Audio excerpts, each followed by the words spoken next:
Cool. All right, so Jono Frew here, and I'm in the back of a little camper, and I'm interested in some big conversations. I've got today Rhys Roberts from Align Farms. Rhys, can you go ahead and introduce yourself, please? Yeah, welcome everyone. So yeah, as Jono mentioned, Rhys Roberts from Align Farms. My role here is the GM with mainly dairy farming, but fully self-contained in mid-Canterbury. I have a wife and two kids, a 5-year-old and a 3-year-old. We live on the home farm, which my wife manages, which is a dairy farm. And a bit of background about myself: I was born in the Waikato, moved down to Canterbury and went through the traditional share milking route, and then found myself in a position with Align about 7 years ago. So we're coming up 7 years with Align now. Wicked, and still in gainful employment, so you must be doing something right. Yeah, I'm surprised, to be fair, but sometimes what they don't know doesn't hurt them. I'm not surprised, man. So I want to hear from you, Rhys, because you and I have been working together for a short period of time, just sort of 3 or 4 months now. You're interested in shifting some of Align's farms to a more regenerative approach, and you've taken the bull by the horn, so to speak. So I want to hear from you. What had you sort of interested to look beyond the current paradigm and discover some new stuff in the sort of form of regenerative agriculture? Yeah, so I think I've always been probably a wee bit concerned around finding a better balance with our current dairy farming practices in New Zealand. When I first come into the industry 15, 20 years ago, we were putting on maybe 150 units of N and doing 350, 400 a cow. And I find myself now putting on 300 units of N and doing 450 kilos a cow, and just wonder whether or not, my kids, what kind of creature are we going to leave them? So I started researching, and along, to be fair, I probably wasn't the first person in the line to make mention of regenerative farming. It was come from our board, one of our shareholders who's based in America, who's quite passionate. He's probably come through the corporate world and now is looking to deploy his capital into ways that are probably helping the environment. So we've been quite lucky in that space. However, I probably, to be fair, when it got brought up to me 1 or 2 years ago, I just downplayed it because I felt that it was a threat to my career. Because my career was built on just pulling out as much milk I could for as cheap as I could.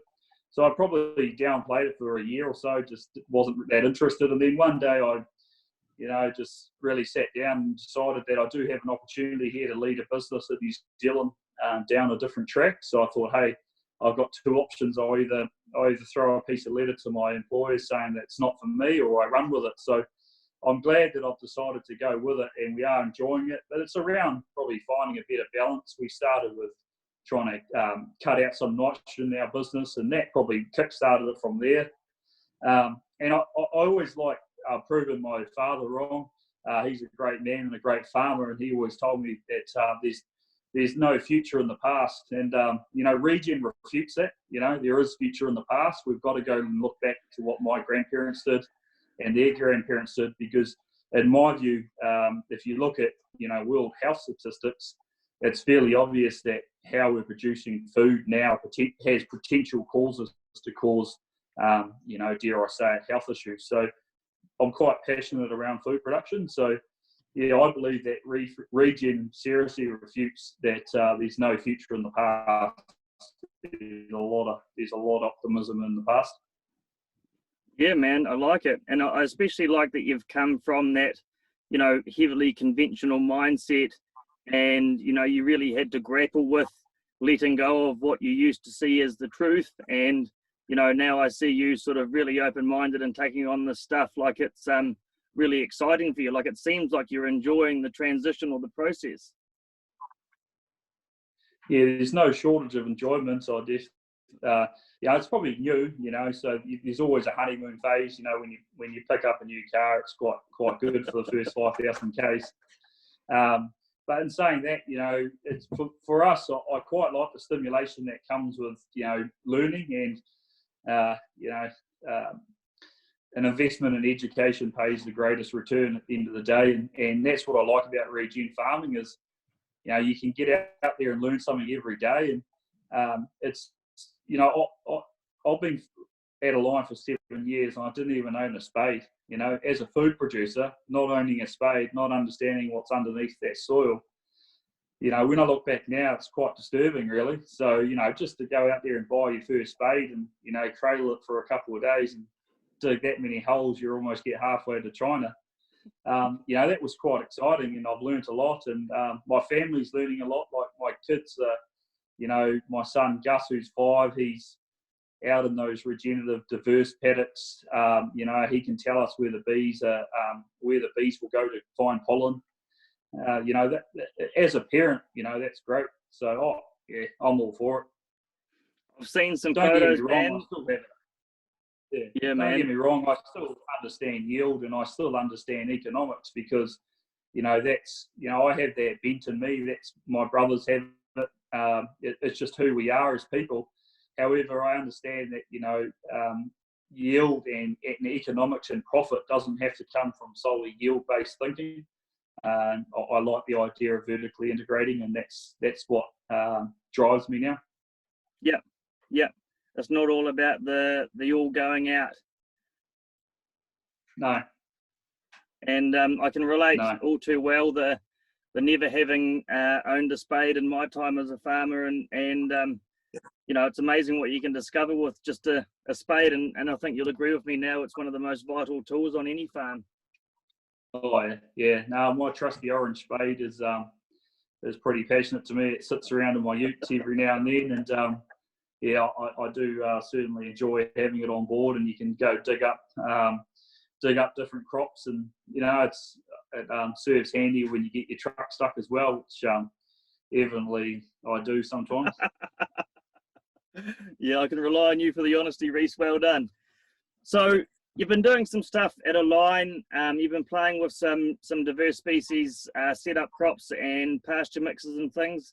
And I've been, you know, I've seen some photos that you guys have had of the children out there playing, and even, you know, photos taken at your children's Montessori of photos on the wall of those crops. What's that like for you as not only the general manager, but as a you know, as a father? Yeah. Well, I think there's a sense that of proudness, I guess, that comes along with that. You know, people are like, you know, kids of a young age are understanding nature and understanding how nature evolves, and I think that's quite an important piece that we need to be installing in kids, especially at a young age. You know, I do. You know, times like we're currently in now really drums home the importance of, you know, the ability to be quite domesticated and be able to plant food and grow vegetables and, you know, light a fire and all of those skills that I see in young people these days. You know, more and more you see them very good at, you know, taking selfies and doing rollerblades, but really what fundamentally we need in the world is that stuff's great, because that's what's going to be, you know, they're going to be faced with technology through their life. But one area that as parents we need to be drumming home is the importance of, you know, the ability to light a fire and the ability to, you know, shoot a duck and the ability to, you know, grow a vegetable, because, you know, a time like 2-3 weeks ago, you know, what are we now? Nearly the 1st of April. 2 weeks ago, none of us knew that we were going to be a nationwide lockdown. You know, so the world's evolving very quickly now. So those skills are very important. So as a parent, I think I embrace that. Don't get me wrong, it's not everything, but it's part of the journey.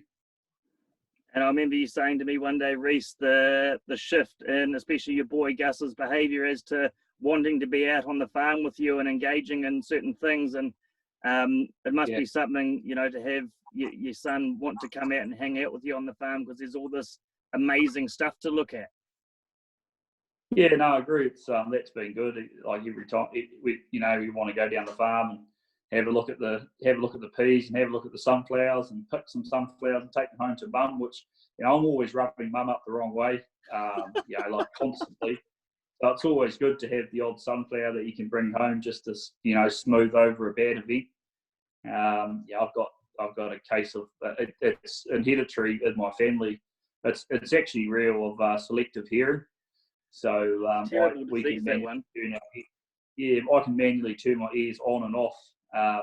They tend to be off more than they're on at home. So it's good to always have that backup plan of having your kids on farm, bringing home a good sunflower and a Phacelia plant and a couple of peas just to sweeten the deal. So it's good having the kids out on farm. I certainly enjoy it, and they enjoy it. Like every time I leave in the morning to go to work now, Gus is saying, "Oh, Dad, are you going to go find where the pollen is? Are you going?" I think that's all he thinks I do now, which is probably incorrect. But in saying that, for a month there, I'm pretty sure I spent every day in those paddocks. I loved it. Yeah. And so to go ahead from, and I want to just touch on that too. So, and I can't help but not step over this. Do you not think you could get away with bringing home ryegrass and clover and smoothing over those? Yeah, I've tried it. Yeah, I've tried it with Kerry, but yeah, she's a strong woman. My wife, you know, if I had the choice again, I'd probably make the same choice. But hey, look, yeah, she's a strong woman.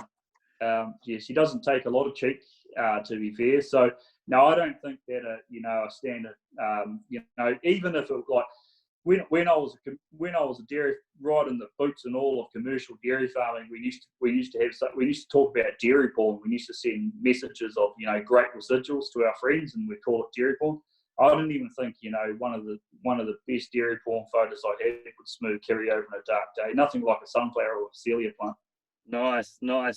And in the early days of coming up with these ideas, you and I and Kanan from Agronomics as well, and a few others, what were your initial thoughts on when I was coming in with like a 21 species mix to put in on your dairy platform at Clearview, and that I recommended that we wouldn't be putting fertiliser on? What came to mind when I suggested that? Yeah, I just kept looking at your feet and wondered where your canvas sandals were, to be fair. That's all I could really understand at the time. I thought, why has this guy not got a tie-dye and a stupid camper? But turns out he's got the camper, just not the tie-dye and the canvas shoes. But hey, to be perfectly honest, that's what I thought. I genuinely thought, you know, this guy's, you know, I really love your enthusiasm, and that's what drew me in at this time. You know, like I've spoken to you numerous times, as all businesses are looking for energy and enthusiasm at the moment, and that's what we're really paying for. That's what we're purchasing. So that's what I really like. But at the start, you know, I thought, oh, Jesus, you know, like, it's all well and good coming up with comments, but at the end of the day, there's got to be some tangible results. And probably more and more as we've gone through the journey, and we've started to notice that, you know, everyone's like we grew a 10-ton crop without any nitrogen. Well, you know, I could count on my finger and toes the amount of people that told me that was impossible, you know, and we've gone and done it now. So for me, you know, at the time it was definitely, you know, who's this hippie? But the more time I've got to understand the philosophy and the bit that I do like about your philosophy and more so just our steering committee's philosophy is, hey, you know, we are going to, you know, fail quick and fail safe and move on. You know, like you know, you can't get everything perfect. So, you know, you've got to try these things to know, you know, and that's, we've cut nearly 50% of our nitrogen out of our business this year. I was telling one of my shareholders the other day, you know, if he had told me to do that a year ago, I would have, you know, probably hung up, to be fair. I didn't have the confidence. So you only know these things when you go and do the stuff. So, yeah, there was a bit of cautious optimism at the start, to be fair, but as we've moved through and seen the results, you know, you learn to accept that everyone's got their ways of doing things, and you know, there's no right or wrong answer here. Yeah, it's all a new discovery for everyone, isn't it? Yeah. And that crop, you know, we did some dry matter analysis on that, and it was actually, by the time you're going in and grazing it, would have been near on 11 ton.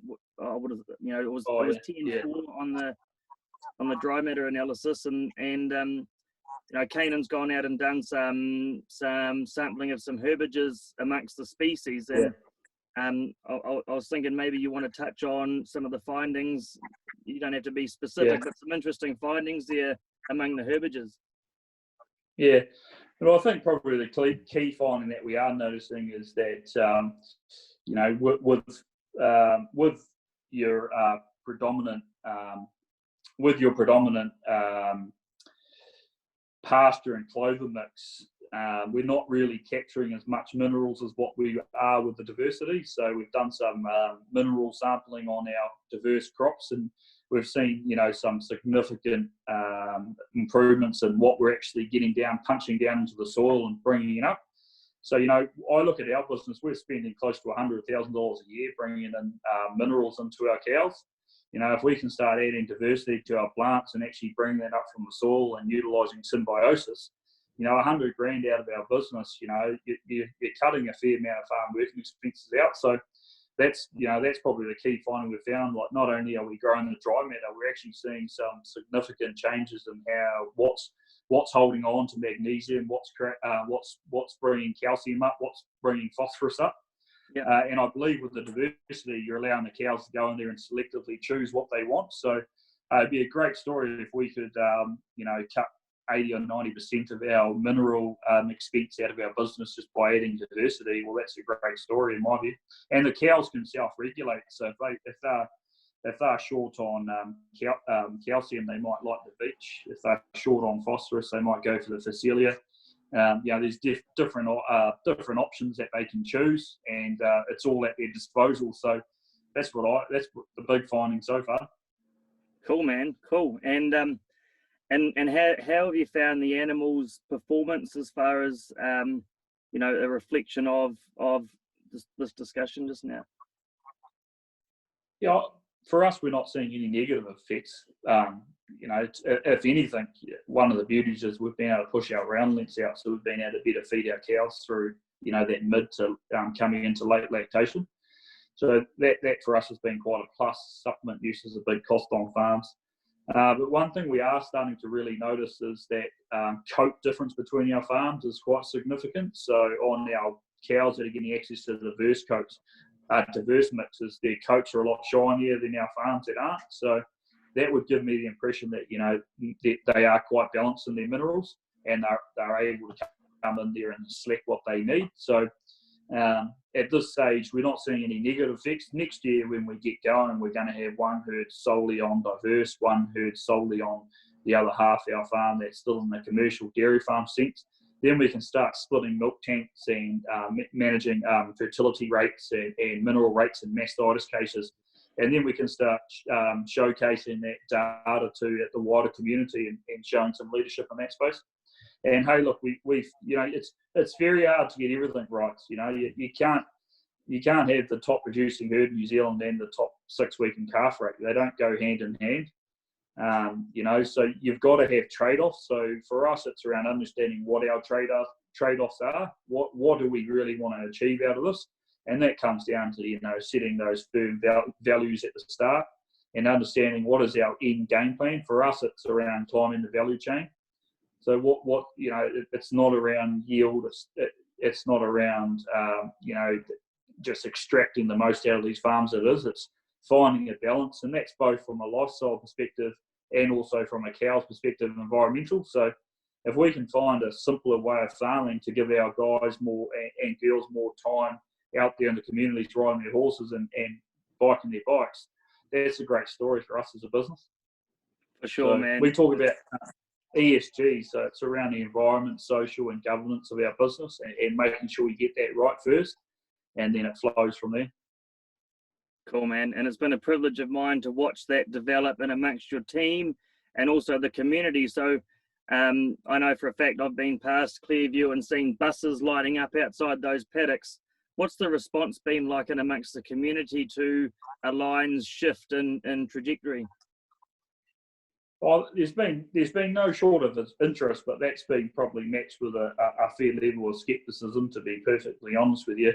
As soon as you do something different, they instantly look for, why you could do that and why they can't. So, we're very, very lucky to work for a very well capitalised and innovative family. Like, I can't speak highly enough of that family and what they allow us to do on farm. So I agree that, hey, look, we are in a different fish bowl than most people, that we've, through great governance and management, we'll be able to get our business into a good, healthy state to do this. So I agree with that. But on the flip side,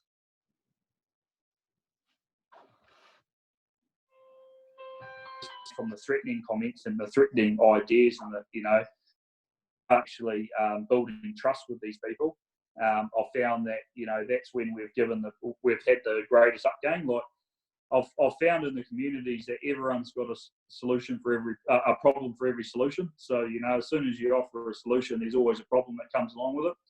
So I think where I've found the issues is from when you come across in a threatening nature. So we've learned to step back and say, hey, look, this is what we're doing. These are the reasons why we're doing it. This is what we're enjoying about it. And we find most people come around in the end, at the start, it was quite a big thing. But, now we're starting to get people saying, hey, look, I'd actually really like to have this a go. Can you actually help us here? Or who do I speak to? Or, what were the issues, or what were the challenges? What were the successes? So, hey, we've done the full 360 in that space. And, I've certainly learnt a lot around how you, I remember a guy said to me once that there's no point being a leader if no one's following.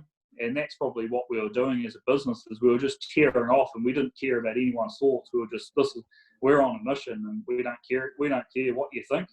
That's, in my view, I've learnt that's the total wrong way of thinking. It's we've got to bring everyone along with us. It's a bit like when we have corporate investment in dairy farms, and everyone thinks it's a great idea to put pivots on every hectare and do up the effluent system, build state-of-the-art cow sheds. But, your mother and father investors can't actually come along with us. They're not capitalised well enough. There's no point leading if no one's following you. So that's what we've learned. It's around how do we get people to follow us? How do we get people to, come in and support us? Because they learn, we learn, we learn, they learn. It's a big circle, really. Yeah, I agree. There's no such thing as teachers and students. We're all teachers and students. You cannot just be a teacher or a student. Rhys, I probably taught. Sorry, go ahead. I probably tore off and just thought I knew everything, to be fair. And the reality of it is, like, I got a harsh reality check pretty quickly when I come across people that I highly respected, and they had similar levels of respect for me. And I was making comments that they haven't done anything wrong. I haven't done anything right. But the goalposts have changed. Yeah, man. Yeah, and I love your talk on leadership, and that's what I love about Align is, a company or an entity's performance is really only as good as the people within the business's view of that company. And so I've been in the industry a long time now, the dairy industry. I spent 12 years in the dairy industry myself. And when I was building up the ranks, I remember there were some people that I worked for that were very informative of what they expected of a manager like myself, but they didn't have me engaged in the future that they were creating as an entity. And what I like about, and of course, then the performance was correlated to that lacking of understanding. And then I used to view, my employers like these people that weren't interested in me as a person, and I wasn't valued as like a contribution within the company. Yeah. And what I like about Align, and especially with your own management, Rhys, is that you bring all the staff and their whole families along. Like I see you guys on social media. Everyone gets a mention on their birthday. Whenever we're having meetings, all the managers are present most of the time. But I really like how you guys are taking that leadership seriously and providing that within your own business and the community. Yeah, it's definitely not easy to get everyone's views at the table, and especially when you're challenging the status quo a lot as well, I guess, because everyone has their view on why we do it this way, and there's valid reasons why they've come to that. And one area that I always say to myself, and I don't always get it wrong, I fall into these traps, is be respectful of the past, realistic about the present, optimistic about the future. That to me, that's leadership. It's the decisions were made 2 years ago because they had the best information in front of them at the time. Be respectful of that. Yes, it looks like a bad decision now. Be realistic about the present. We're in the situation we are for the reasons we've made, but always be optimistic about the future. That's leadership. It's it's putting a dagger in the sand and taking people further than they've been before. And before I go to most meetings, I always read those three things out of my head. And that's I always try and make sure that when I'm leading a team or leading a conversation, on making sure that those three things at every touch point that I have with my team, I am either respectful of the past, realistic about the present, or optimistic about the future. Yeah, man. I think that builds trust. For sure. And not having any attachments to, like when you view an answer, or you've got an answer, like that you don't know that, or you know where you need to be, but what you've not got is how to get there. You can see the goal, and there's an obvious path to get there. But when you're sort of open to the possibilities of the future, like sort of wondering about what might be possible, it leaves all this space. It's not so linear. You've all of a sudden got all this area to create from. Yeah. No, I agree. I agree with your thoughts there. It's you've got to stay flexible and nimble in this world. Man. Gone are the days of, gone are the days. I talk about it, and I heard it. I forget where I heard it now, but I absolutely love the analogy. Is we used to have marathon thinking in business, where we set a 30-year agenda and we went out to achieve it. Where I think business of the futures need to take an orienteering route, where we recompass, we take a short, sharp sprint to the next flag, and then we get out our compass, we reorientate, take another short, sharp sprint. That's where business has got to now, and that mentality really suits the young and upcoming generation. So, gone are the days where we can give people 30-year horizons and say, just keep heading that way. It's I look at it as orienteering. Short, sharp sprints, recompassing, refocusing, reanalyzing where our values are, where are we heading, and making sure that you do stick to your knitting in regards to your values and what you believe in as a business, but keep pivoting to suit. We don't live in a world now that's linear. It's what's the saying they say is that the new disruption is the new normal. I forget the word now, but it's it's so true. Yeah, man. Yeah, for sure. And 2 weeks ago we weren't having discussions around national lockdown, were we? No one was. And I talked to some of my friends, and they say, "Oh, I completely dropped the ball there. I missed that one totally." And didn't we all? Yeah, man. And on that note, Rhys, how have you found, because I know you're involved heavily within the dairy industry, how have you found the response to, your changes in direction in the industry? I think again comes back to that threat. Are you a threat, or are you generally there to help? I think that's the key message for me, is that you just got to be mindful around how you approach the situation, because when you look at industry, they're not there on a case-by-case basis. They are there to treat the masses effectively. So not everyone can tear off in every direction and just do fun and cool stuff, can they? So for me, it's around. I've found that the more and more we go through, the more and more data is we need good data, and we need to be able to showcase that data. So something that's quite big for our business is, how can we actually help the Dairy NZs of the world, or how can we help the Ravensdowns or the agronomists of the world? It's about showing great data. It's not about just being able to stand up in a conference and say that I've done this, that, and the rest. So for us, we've probably looked at, instead of trying to get the industry on board with us, why don't we look at trying to help industry by collating data and let them make up their own minds, like actions speak louder than words. So for us, it's probably, that's how we've treated it. But don't get me, there's no shortage of interest from industry.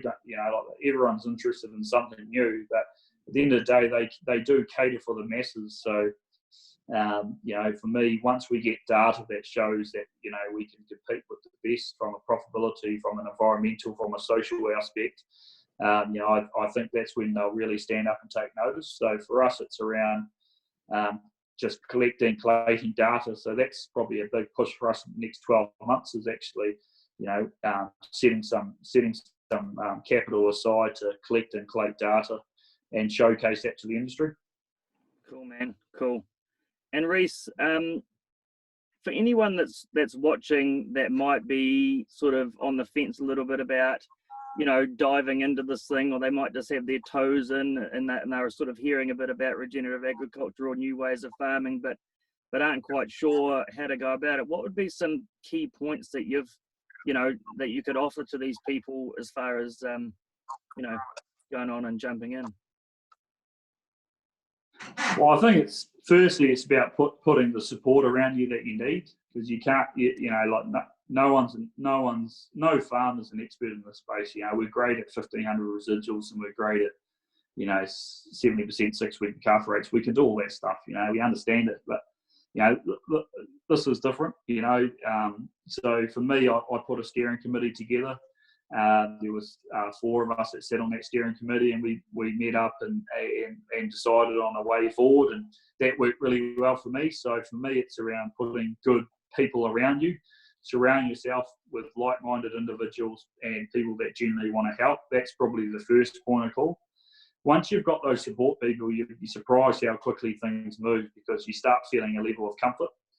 When you don't have comfort, you look at all the issues that could come, and there will be issues, don't get me wrong, like I could name 3 or 4 issues that we've had that at the time I thought they were issues, but when I went back and spoke to my, team, my trusted team or my committee, we actually understood that those issues were an issue because I thought they were an issue because of my preconceived history. So, if you're going to go anywhere down this journey, you've got to get a support team around you. You're just going alone, I think you're on a hiding to nothing in my view. So that would be my big key. And then the other one is just, why are you doing it? Like, your why is really important. So, I'm no Simon Sinek, but, he would tell you the same thing. You've got to have a why. Yeah. For sure, man. Oh, you sort of look a bit like Simon Sinek. Yeah. No, I'm working on it. Yeah. Rhys, what is... He's probably run a few more marathons than me. Yeah, depending on what a marathon is. Hey. Yeah. Hey, what is your thoughts on the sort of current food production system, and where do you see the future of, us as farmers regarding food production and our views on it? Yeah, well, I look at our, there's a lot of discussion around our social license at the moment, and the way that we potentially have an effect on waterways and the way that we have an effect on GHG and the likes. That to me, they are all valid conversations that we will be having, but there's no greater social license in agriculture than our communities having trust in our food and our food quality, where it comes from. The day we lose that, it's the day that social license is gone for a very, very long time. So, if we look very linear, we believe that waterways is going to be our issue long term, but waterways will mean nothing if we're putting unhealthy food in front of our communities. They'll look for other alternatives, and we're toast. So we've got to pivot away from being farmers to being food producers. And it's around putting clean, nutrient-dense food in front of our communities like that. For me, that's why we're here. There's nothing more noble than producing food. It's what people need 3 to 4 times a day. In my sake, probably 5 to 6 times a day. Hey, look, there's people out there that need this stuff. They can't run without it. I'm not for a second downgrading the fact that we need to look at the way we address our water quality in New Zealand and the world, but the most important social license that we have as farmers and food producers is putting clean, nutrient-dense food in front of our communities. And I can't highly enough speak of that. It's just where we've got to pivot to in the world of farming. Yeah. So that, for me, that's what it's all about. And I also, New Zealand dreaming of feeding the world is, in my eyes, just absolute bollocks. Like there's no need for that. We don't need to waste our resources trying to feed the masses. Let science and let other countries that don't have the values and the opportunity that we have in New Zealand do that. If they want to destroy their nation to feed the world, well, tear themselves to pieces. But for us, I think we need to feed the discerning. We need to look after ourselves first. So fundamentally, we need to get our nation's obesity and health back on track, and that's going to be what sells food to the world going forward. If we're seen as a healthy country, our food's healthy, we're going to demand a premium outside of the world. So I think as New Zealand, if we look quite macro, we need to change our thinking around how we sell food to the world. And it's not about feeding the world. It's about, putting nutrient-dense, clean, maybe pharmaceuticals, maybe food on the plates and in the mouths of the world. That's where we should be. And this is only my opinion. That's where we should be as a country. Yeah. Yeah, man. And I think, even in your sort of early stages of understanding or, knowledge around ecosystem function and sort of biological principles, is that, when you apply these principles to a food production model, you soon see that, all the things that we're currently treating as human beings, we've got you mentioned obesity, we've got, problems around human health, we've got water quality issues and other pollution issues. I think, probably even in your early stages, probably you're starting to become aware of the fact that, taking on these roles as food producers has just such a wider ripple effect than just looking after people with nutrient-dense food. Yeah. No, it's nutrient-dense food's a part of that story, but it's taking a macro view and looking at what what New Zealand values our outdoors. We value our water, we value our oceans, we value our beaches, we value our cities. We understand the importance of biodiversity in New Zealand. Let's it's not in my view, let's embrace it and put a food system that promotes that around it. Yeah, I like it, man. I like it. So Rhys, as far as your, role at General Manager of Align Farms, what do you see the future of Align? What do you see the future that you're going to create? If we could fast forward, let's give you, what are we going to give you? Should we give you 10 years? What's 10 years going to look like for Align Farms? Yeah, well, after 5 will be global domination. To be fair, you'll pretty much take the whole world on. After 10, who knows? To be fair, it's we take a long-term approach to this business. It's not going anywhere. It's set up for a family, and it's going to be in the family. So for us, it's around. I look at first and foremost for my people who are going to be the future. So me and our ownership structure, we want to climb the value chain. Vertical integration is exciting. I've always had the dream of being a $1 billion CEO. Well, I worked it out pretty quickly that I wasn't going to do that milking cow. So for us, if I can grow a business that vertically integrates or climbs the value chain, well, not only do I satisfy the needs of our shareholders, I also grow my own intellect and grow what my goals are. So in 10 years' time, I'd like to say that that's what we'll be doing as a business. I mentioned before about showcasing our results. I think, the transparency and communication is going to be very clear coming out of Align as we go forward. We'd like to create and lead like a New Zealand regen organic standard. Like there's no New Zealand organic standard. There's no New Zealand regen standard. We're based out, we've got the America or USA dictating to us, or the UK, sorry, dictating to us. Well, I think we need to understand that personally. And then, the last, I'd like to be known as, just an innovative business that takes pride in helping others, move to more clean, nutrient-dense food, and just have a heap of fun along the way.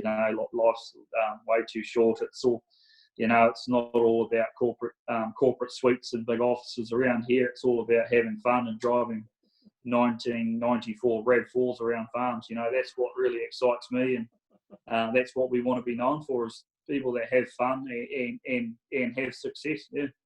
And 1994 RAV4s. Yeah. Once we dominate the globe, we'll probably have Maseratis, but that's for another day. I like it, Rhys. And for you personally, what's it been like? Because I've only known you since the start of this transition, before we didn't know who each other was, but have you always been this sort of, you seem really energetic, really, full of life. How have you found this whole thing on you personally? Yeah, I think it's been good. It keeps you grounded, and that's what I like about it. It brings you back to nature and nurture, if you know what I mean. Like, we can all get caught up in all this hype world of trying to, be the global dominators and just forget around what life's all about.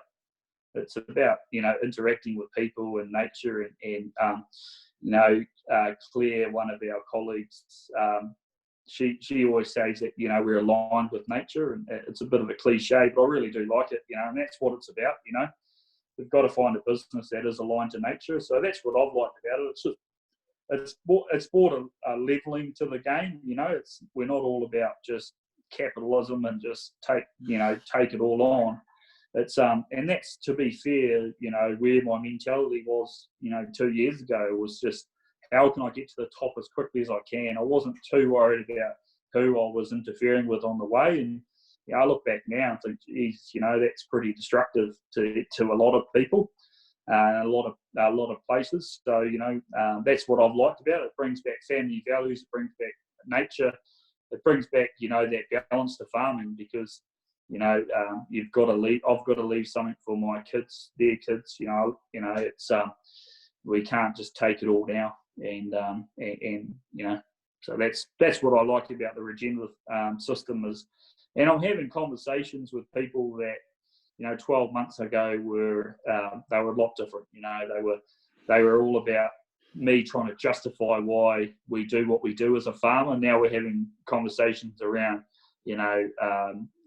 what we've done, and what we're doing, and what we can do, and the results of that. And that's, it certainly feels a lot better to be part of the solution rather than part of the problem. And, don't get me wrong, I think every business in New Zealand has 10% of practices they shouldn't be doing. So people always say about getting rid of the bottom 10. Why doesn't every farmer in New Zealand just get rid of the bottom 10% of their practices?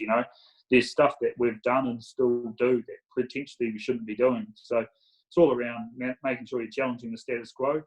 And that's what I like about Regen. It's a pretty wide open window. And are you having fun? I'm certainly having a lot of fun. There's nothing in my. I enjoy coming home from work, and you've been up in Christchurch. We've got a head office in Christchurch and got a fantastic team up there, and they just know numbers inside out. And you walk away there, and your mind's just frizzled, and you just physically can't function. And you get home and you see your diverse species, and you see your kids that are excited to go out on farm. There's nothing more calming than that in my view. So I'm having a lot of fun here. I'm enjoying it. Yeah, I certainly am. I feel that the whole business is having fun at the moment. There's things that aren't great. Don't get me wrong, that's business. But the whole business is having fun. We're working out what can be done rather than what can't be done, and that's certainly fun. So, I don't think I ever not. If you ask Kerry, she thinks I have too much fun, but that's Kerry. She's always pretty firm in her thoughts around that. But hey, look, that's for another day, isn't it? Rhys Roberts, hey, I want to thank you for your time, man, and I really want to acknowledge you for the leadership that you're providing to the industry. And look, man, I'm really enjoying working together, and I can only get all the more excited about what we might achieve in the future.